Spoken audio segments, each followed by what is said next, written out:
الرحمن السلام علیکم ورحمۃ اللہ۔ دوستو، سکھ مذہب دنیا کا چھٹا سب سے بڑا مذہب ہے، جس کی شروعات تقریباً 550 سال قبل بابا گرو نانک صاحب سے ہوئی، لیکن ان کی حیات میں اور ان کی وفات تک سکھ مذہب اس شکل میں موجود نہ تھا جیسے آج موجود ہے۔ دور حاضر میں موجود سکھ مذہب بابا گرو نانک کے بعد آنے والے گروؤں، خصوصاً سکھ مذہب کے آخری گرو گوبند جی کا واضح کرتا ہے۔ بہت سے لوگوں اور دانشوروں کا یہ خیال ہے کہ سکھ مذہب ہندو مذہب کی ہی ایک شاخ ہے، لیکن یہ حقیقت نہیں۔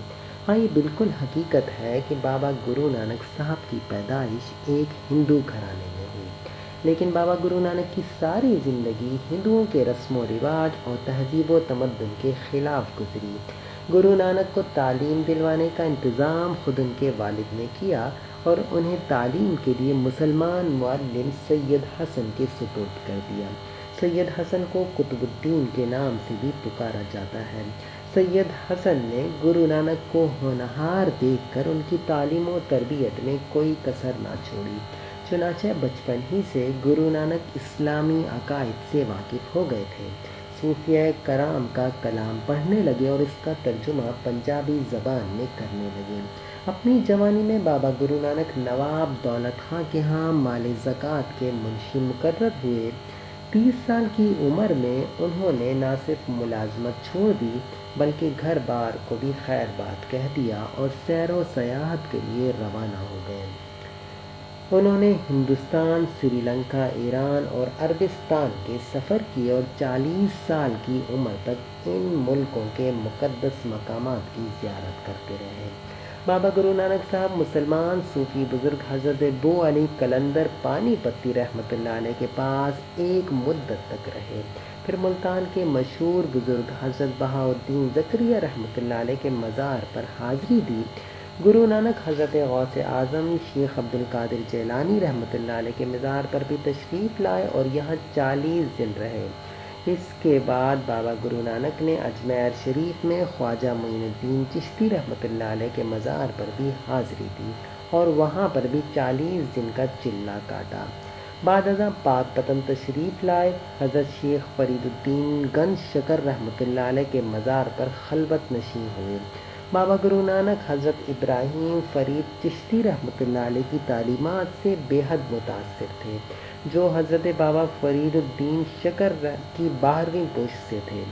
سکھوں کی سب سے مقدس کتاب گرو گرانتھ صاحب ہے، جو حضرت ابراہیم فرید چشتی رحمۃ اللہ علیہ کی شاعری سے لبریز ہے۔ بعض افراد کا ماننا ہے کہ یہ بھی بابا فرید شکر گنج کا کلام ہے، جس کے ہر شعر کے آخر میں فرید تخلص آیا ہے۔ یہ بات بھی ایک حقیقت ہے جسے سکھ حضرات بھی تسلیم کرتے ہیں کہ بابا گرو نانک حج بیت اللہ کے لیے مکہ مکرمہ تشریف لے گئے تھے۔ گرو نانک اسلام کے فلسفہ توحید سے بے حد متاثر تھے۔ بابا گرو نانک اپنی کتاب گرو گرنتھ میں فلسفہ توحید کو اس طرح بیان کرتے ہیں، جس کا ترجمہ میرا مالک ایک ہے، ہاں ہاں بھائی وہ ایک ہے، وہی مارنے والا اور زندہ کرنے والا ہے، وہی دے کر خوش ہوتا، وہی جس پر چاہتا ہے اپنے فضلوں کی بارش کرتا ہے، وہ جو چاہتا ہے کرتا ہے اور اس کے بغیر اور کوئی بھی نہیں کر سکتا۔ جو کچھ دنیا میں ہو رہا ہے ہم وہی بیان کرتے ہیں، ہر چیز اللہ کی حمد بیان کر رہی ہے۔ ہمارے پیغمبر حضور اکرم صلی اللہ علیہ وسلم کی رسالت کو بابا گرو نانک ان الفاظ میں بیان کرتے ہیں۔ ترجمہ یعنی وہ کلمہ پڑھو جس میں حضرت محمد صلی اللہ علیہ وسلم کا نام آتا ہے، کیونکہ اس کلمے کا لانے والا اللہ کا پیارا تھا، جس نے اپنے آپ کو سب سے زیادہ پیار کرنے والے پر قربان کر دیا۔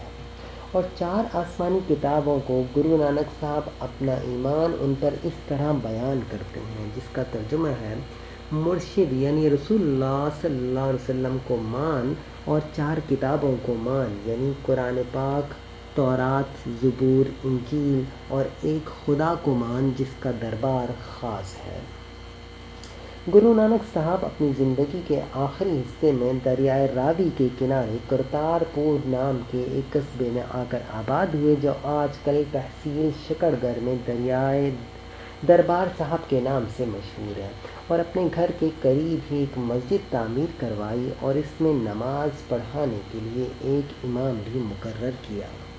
مختصر یہ کہ بابا گرو نانک اسلامی عبادات، نماز، روزہ، حج، زکوٰۃ، کلمہ طیبہ اور اذان کی حقانیت اور اہمیت سے بخوبی آگاہ تھے۔ اللہ کی وحدانیت اور پیغمبر آخر الزماں حضور اکرم صلی اللہ علیہ وسلم کی رسالت پر کامل اعتماد رکھتے تھے۔ بابا گرو نانک کی وفات قصبہ دربار صاحب کرتارپور تحصیل شکر گڑھ میں ہوئی۔ ان دنوں ہندوستان پر شیر شاہ سوری کی حکومت تھی۔ شہنشاہ بابر وفات پا چکے تھے۔ ان دنوں سکھ مذہب اپنی موجودہ حالت میں کہیں موجود نہ تھا۔ روایت میں ہے کہ بابا گرو نانک کی وفات پر کرتارپور کے ہندوؤں اور مسلمانوں کے درمیان سخت اختلاف پیدا ہو گیا۔ ہندو اس بات کے دعوے دار تھے کہ بابا ہندو ہیں کیونکہ وہ ایک ہندو گھرانے میں پیدا ہوئے، اس لیے ان کی آرتی کو جلایا جائے گا۔ مسلمان اس بات کے دعوے دار تھے کہ بابا جی مسلمان ہیں کیونکہ انہیں کئی مرتبہ نماز ادا کرتے دیکھا گیا ہے، لہٰذا ہم انہیں باقاعدہ نماز جنازہ پڑھ کر دفنائیں گے۔ قریب تھا کہ بابا جی کی تدفین کے مسئلے پر ہندو مسلم فساد برپا ہو جاتا اور کشت و خون تک نوبت پہنچ جاتی۔ اس موقع پر شکرگڑھ کے تحصیلدار نے موقع پر پہنچ کر بیچ بچاؤ کروا دیا۔ بعد ازاں یہ معاملہ صلح صفائی کے ذریعے طے ہو گیا، لیکن بابا جی کی تدفین آج بھی ایک اختلافی موضوع ہے۔ بہرحال ان کا مزار آج پاکستان کے علاقے کرتارپور دربار میں موجود ہے، جو بابا گرو نانک کی تدفین کی نشاندہی کرتا ہے۔ دوستو یہ تو تھی ایک چھوٹی سی ویڈیو، امید کرتا ہوں آپ کو پسند آئی ہوگی۔ پسند آئے تو اس کو لائک کیجیے گا، اپنا خیال رکھیے گا۔ اللہ حافظ۔